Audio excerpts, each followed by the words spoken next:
Good evening, everyone. We're going to go ahead and get started, so if you can please take your seats if you're not already there. My name is Sydney Yeager. I'm the public programs producer here at the Museum of Jewish Heritage, a living memorial to the Holocaust. And I am so excited to welcome you to tonight's screening of Eva's Promise, which we are very proud to be hosting here at the museum.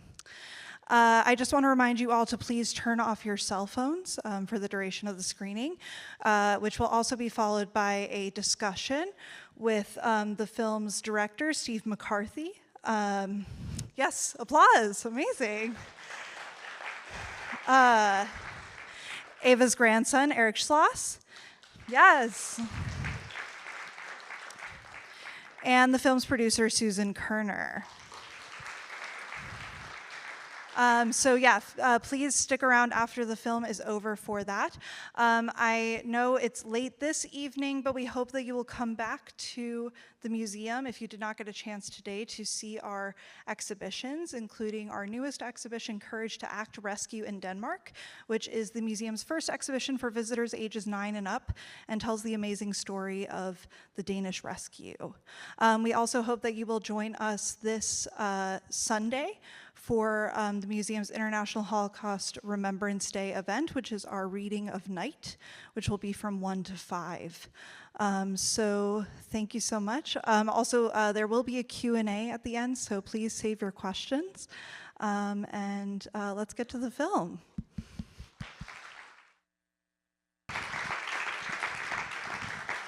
So I think before we move into questions, Eric, you have a poem that you wanted to share with us. Am I correct? Yes, All right, let's do it.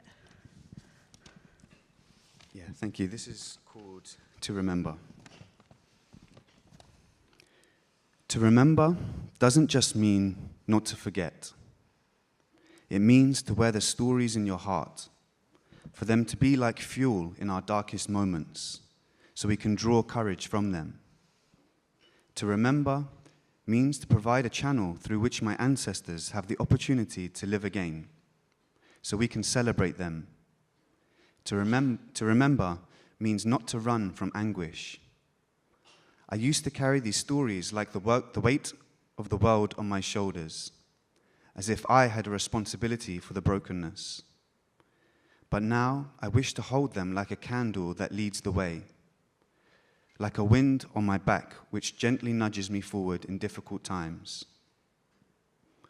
As the world keeps turning and seasons pass, to remember is a bottomless well from which to draw inspiration. To remember is to orientate myself with compassion and conscience in a fraught world. To remember is to retell the stories so that my own soul can be released of the past. To remember, unfortunately, doesn't mean we won't find ourselves again walking those dark paths of history. But to remember, for me, is to strive for meaning in this life that we are living right now. Thank you. Thank you so much for sharing that with us, Eric. So I want to start, Susan, with you for our questions. And I was wondering if you could tell us a little bit more about your relationship with Eva, how you came to meet her, and how you became involved with the film. Sure, and thank you very much for having us. This is very exciting to be here. Thank you. Pleasure, Sydney. thank you. I met Eva in 1996 when I directed the first production of a play, and then they came for me, Remembering the World of Anne Frank, at George Street Playhouse.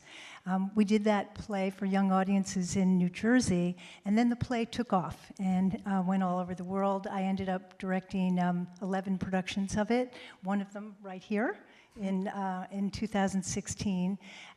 But many directors have directed it all over the world. Eva participated in, it was about her family, and she participated in the development of that play and also in post-play discussions and went all over the world. She ended up selling her antique shop in London and becoming a full-time Holocaust educator when the play took off.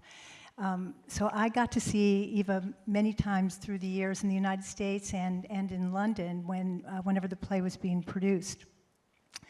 In during the pandemic, there's a playwright, American playwright, Claudia Haas, who I think is listening in tonight.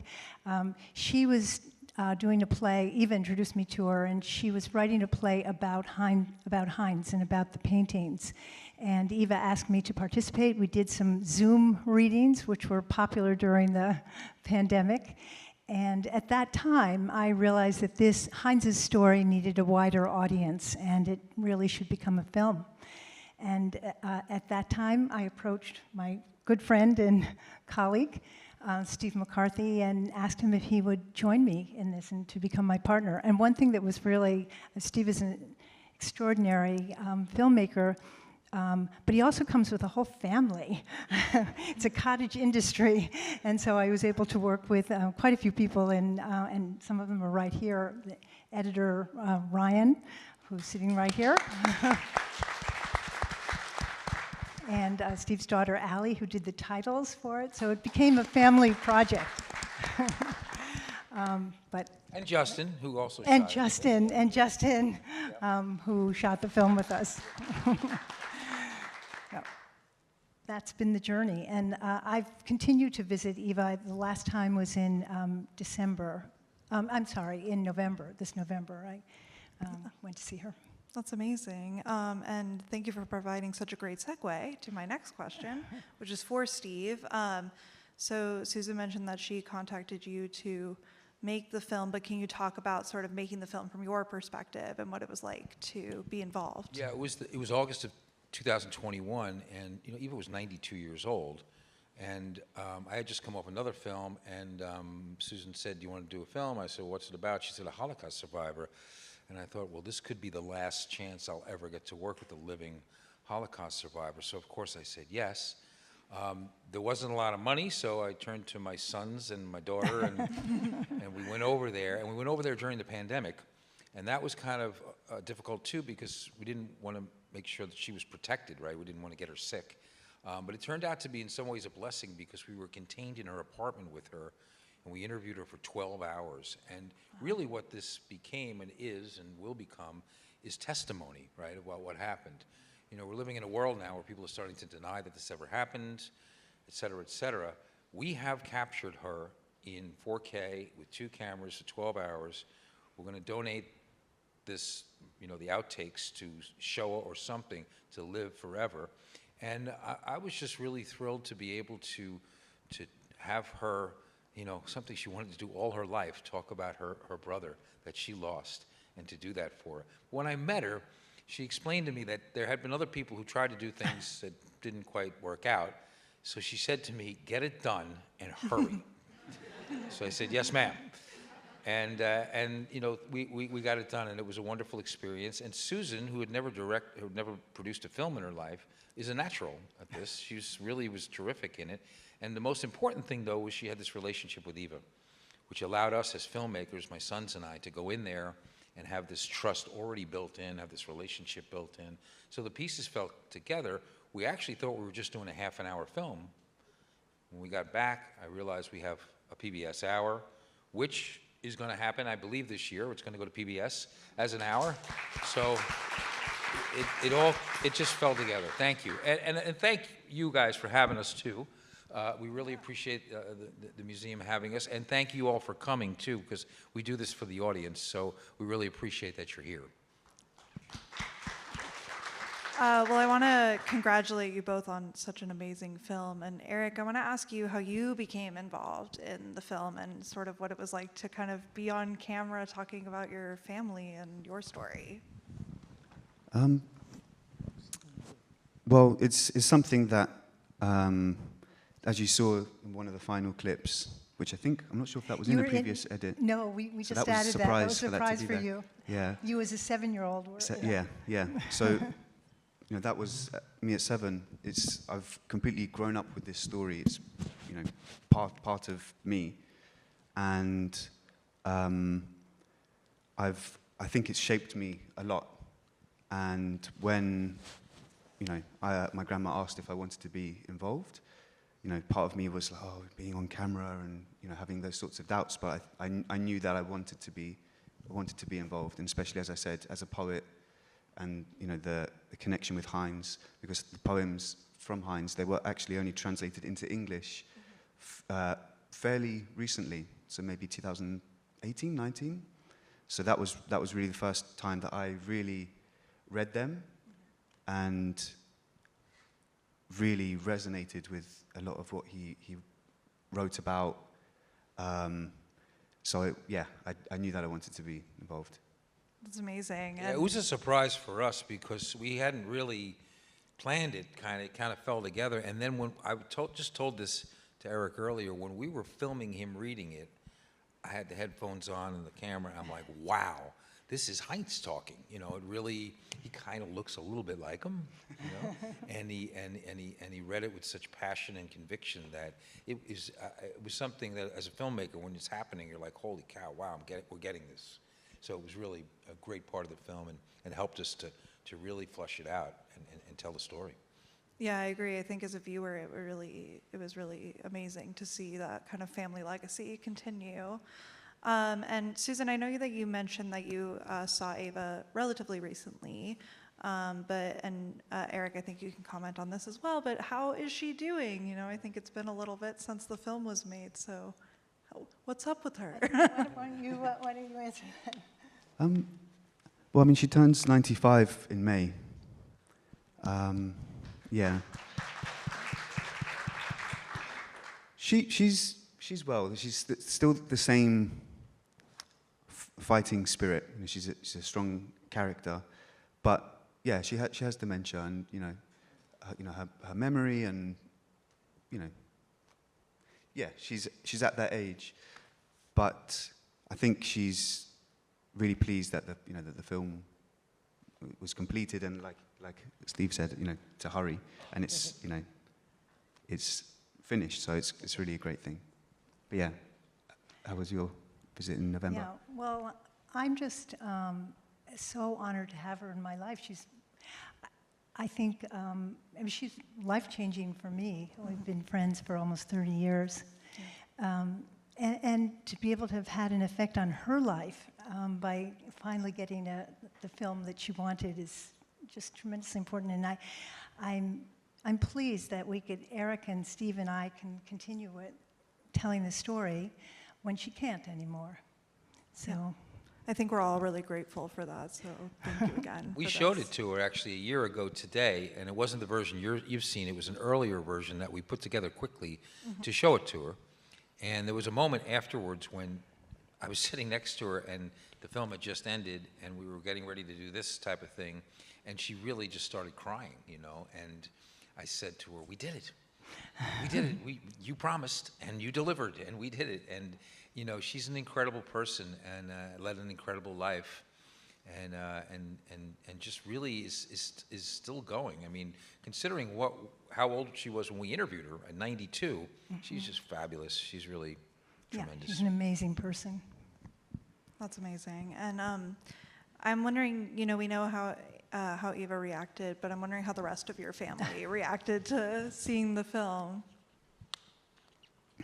Yeah, I think when I said to Susan just now, to see this latest edit, it almost leaves me speechless. And I know, my mum, whenever she sees, this piece or similar sort of pieces, yeah, it's challenging, but I know that they really appreciate that there are these pieces that are sort of a piece of history there, that of our shared story. But it's a hard thing to watch. After the screening that we did in London for Eva and for your family and the community, we realized, partly by talking to your aunts and mother, that your grandfather should play a better role in it, should be in it more than, and so that's why it was really after that screening that we decided we need to see Svi and his importance in the story. Yeah, I think that was such a beautiful part of the film, so I'm so glad it was in there. But I also am wondering, how you've commented that you've shown this other places. How are people reacting elsewhere to the film? Well, we've been playing it in theaters and synagogues and in schools and things like that, and we've got some pretty good reception to it so far.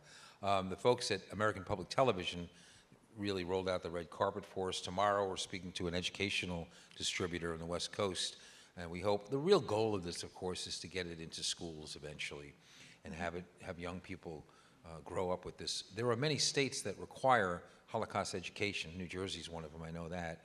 And there are some states who don't. And there are some states where the students don't know Anne Frank's diary and don't know some things. So we're really hoping that this lives on for a very long time and becomes a really good educational tool. Susan and I are teachers, so it was a natural for us to develop this for the future, for young people. And it's about young people, too. It really is. They were young people when this happened. So we're hoping that it lasts for a long time and is played in a lot of schools and a lot of people. And one of the things that we're still doing is fundraising. We did this on a shoestring, and now with it going to public television, there are, for us, a lot of costs involved with legal fees and insurance and editing, and we want to be able to properly pay the people who've worked so hard on the film. So we are still fundraising, and that's why that's up there. Yeah, draw your attention to the slide behind us. We have a GoFundMe, and there are other ways too. We're part of a not-for-profit too. So just wanted to mention that. Yeah, and keep an eye out in your inboxes because these links will also be there in the next week or so. But you mentioned education, which I think is a really amazing part of this film. And something that really stuck out to me, and I think because of being here while we've opened our newest children's exhibition, is that Eva's story is told in an exhibition for children. And so, Eric, I'm wondering, what was that process like? What was it like to see her story told in that way? And, you know, what does that mean to you that kids are kind of seeing that every day?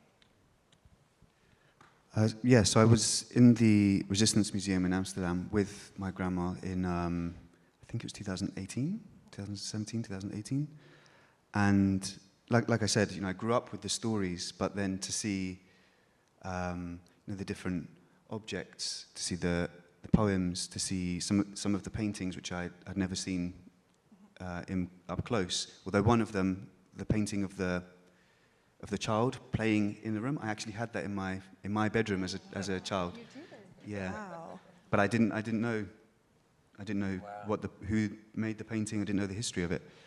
So yeah, to be there and to you know, hear her to tell stories about the objects, and it does make it more real.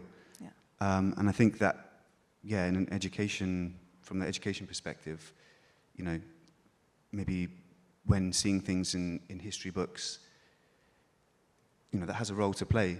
But when you see, if you're not able to meet a person who was actually there, if you're able to see a video of their actual testimony, or if you're able to see the objects and really get a tangible sense of their reality, that touches you in a different way.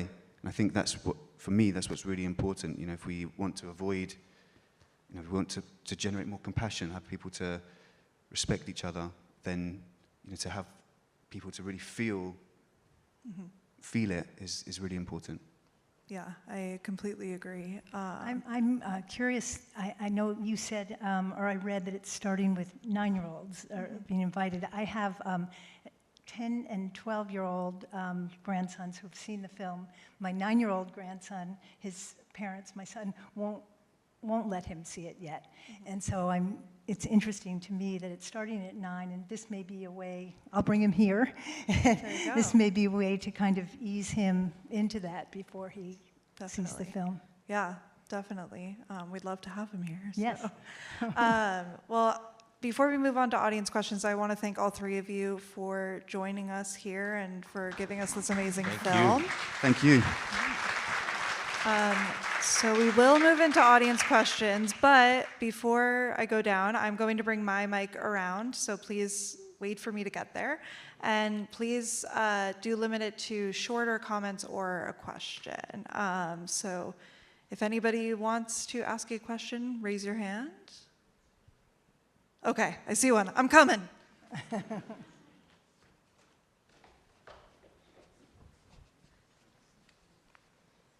it you?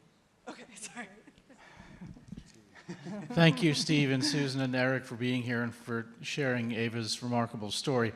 I pose this question to any and all of you. The film said that Eva did not talk about her experience for 40 years. Was there something in the 1980s, I guess, doing the math, that triggered in her the desire to finally speak about it? How did that come about? Do you want? I don't know if they're collecting different questions. Should I answer? Yeah. Go for it. Yeah. Yeah. I don't suppose you know Ken Livingstone. He's a British politician. My grandmother was at an event to do with Anne Frank Diary, and she didn't think she was just there to support, but then Ken actually turned to her and said, "And now Eva will speak." And she wasn't prepared, she didn't intend to say anything, and that was the first time she'd ever been invited to. And so she started slowly, and then it would, this is what she's told me, you know, it just started coming and coming. And that was when she started speaking, and she didn't stop.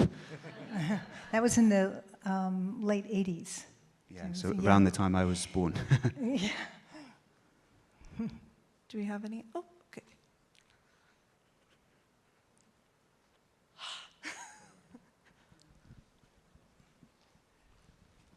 Thank you.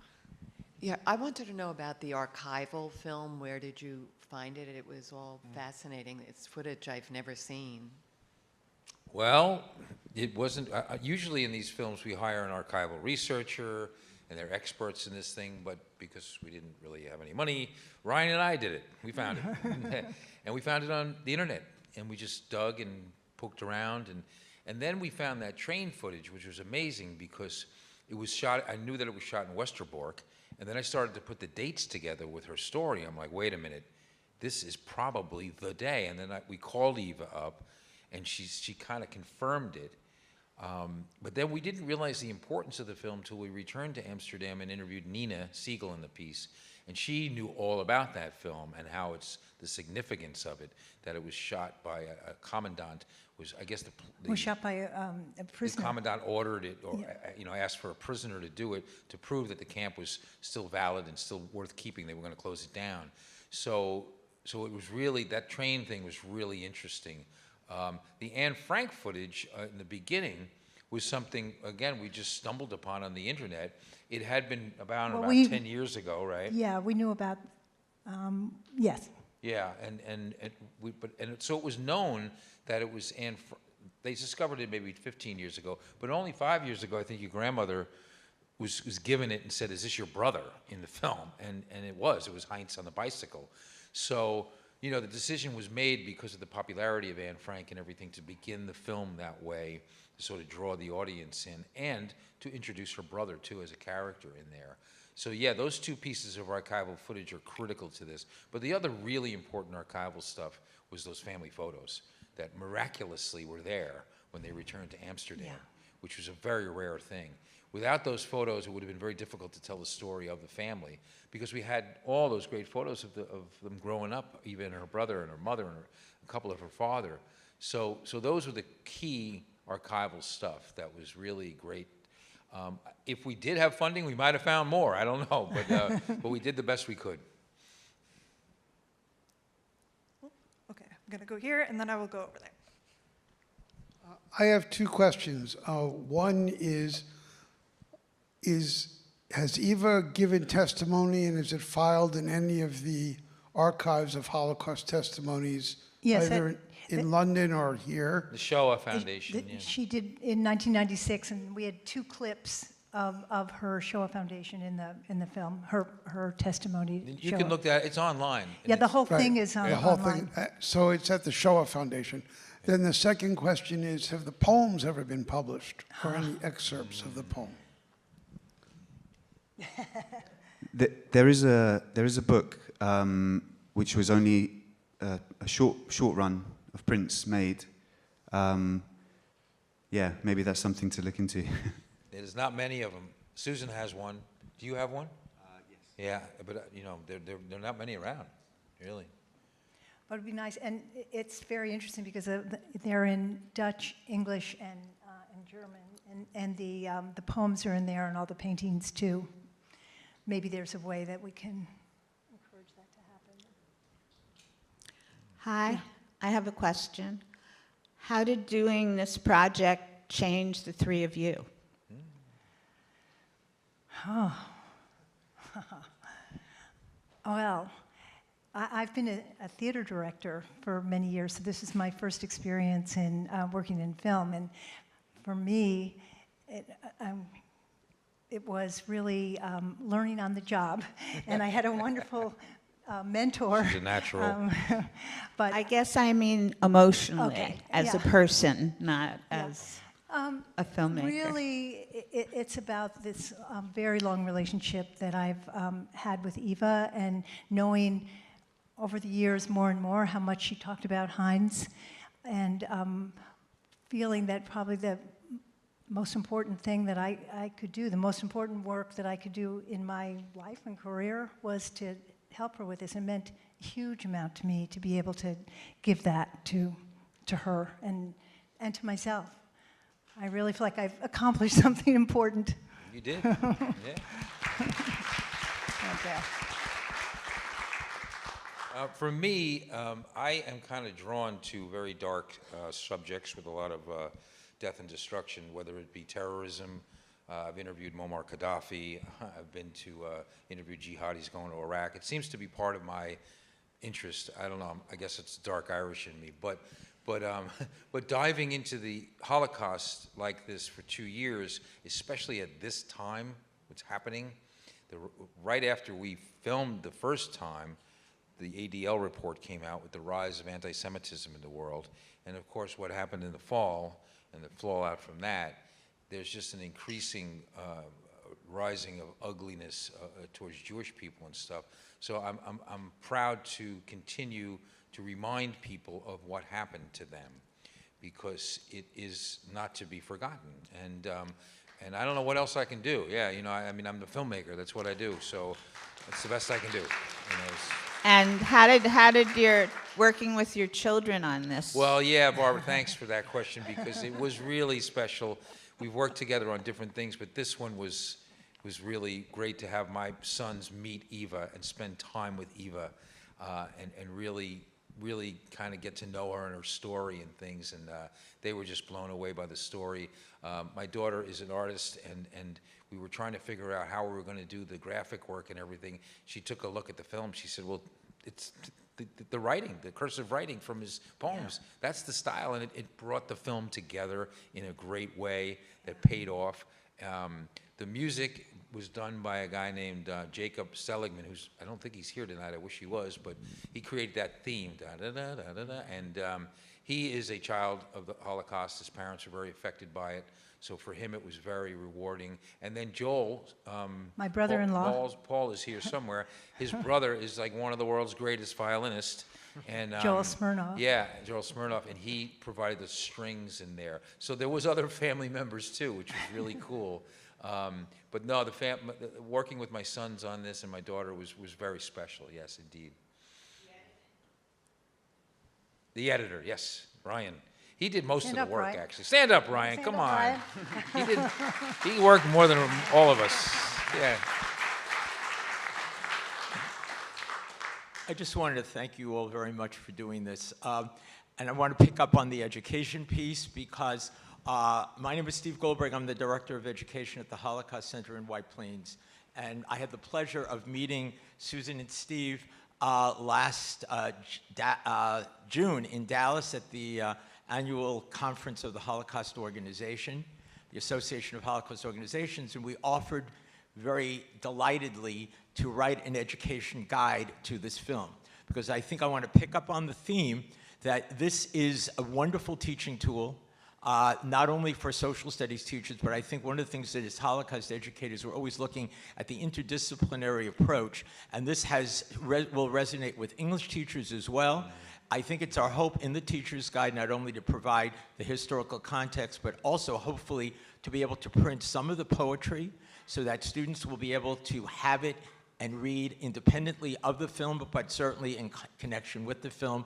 And so we're really looking forward, as you know, both of you, I have a team of retired teachers, English and social studies teachers in Westchester. We've seen the original version. We'll now see this version, and we're all ready to start. So I thank you very much for that opportunity. Well, thank you guys, Steve. Thank you. It's amazing. And I was just told that Eric did not get a chance to answer the last question. Oh, yeah, Eric, how has this changed you? No, that's okay. Yeah, thank you. Well, yeah, I guess as I said, I grew up with, with this story, and also of my grandfather, who was also a refugee, and I kind of always knew that it was important, and that I kind of wanted to use it in the way that it has inspired me to share it and try and find the messages within the story to encourage, more, like I said, more compassion, more acceptance, more unity. I was writing poems, and I think in some ways, yeah, this kind of opened the door to, like the poem I just shared, to give the courage to share about on this topic.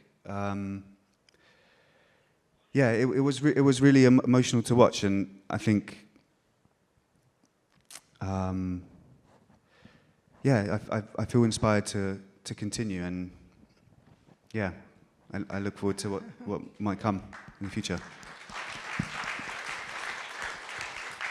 So I think we have time for one more question, if there is any others. Am I missing anybody? Okay, I'm coming.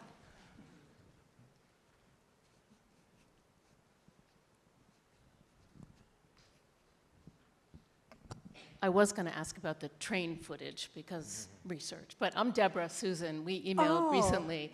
Yes. So I've been talking to Eva on the phone for, I'm going to cry, but for a few years now, and I haven't met her in person, but we talk a lot, and gosh, she must be so happy about this film, and just thank you. Thank you. And I know from now reading about you, Deborah, that Deborah's very much published young audience novelist. Nonfiction, mostly. What? Yeah, mostly nonfiction. Mostly nonfiction. And, right, I'm working on a book that Eva is going to be So- in, so and she's been helping me with it. So Yeah, so Eva will appear in Deborah's book, too. It's very nice to meet you in person. very nice to meet you.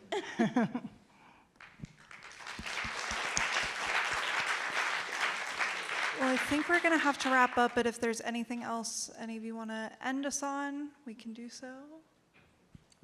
Just thanks to the Museum of Jewish Heritage, of course, for having us. It's a beautiful facility. We really appreciate being able to show it to people here, and your hospitality has been tremendous, and we thank you for that. Thank you so Thank you much. all for being so supportive. Yeah, thank you. Thank you so much. Susan. Thank you, Steve. This is very exciting because it's the first time that Eric has joined us It's the for first a ever conversation, Talkback. and I hope this will continue. And thank you so much for coming from London to do this.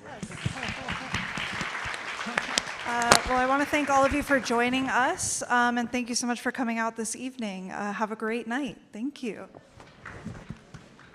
Yeah, thank you so much.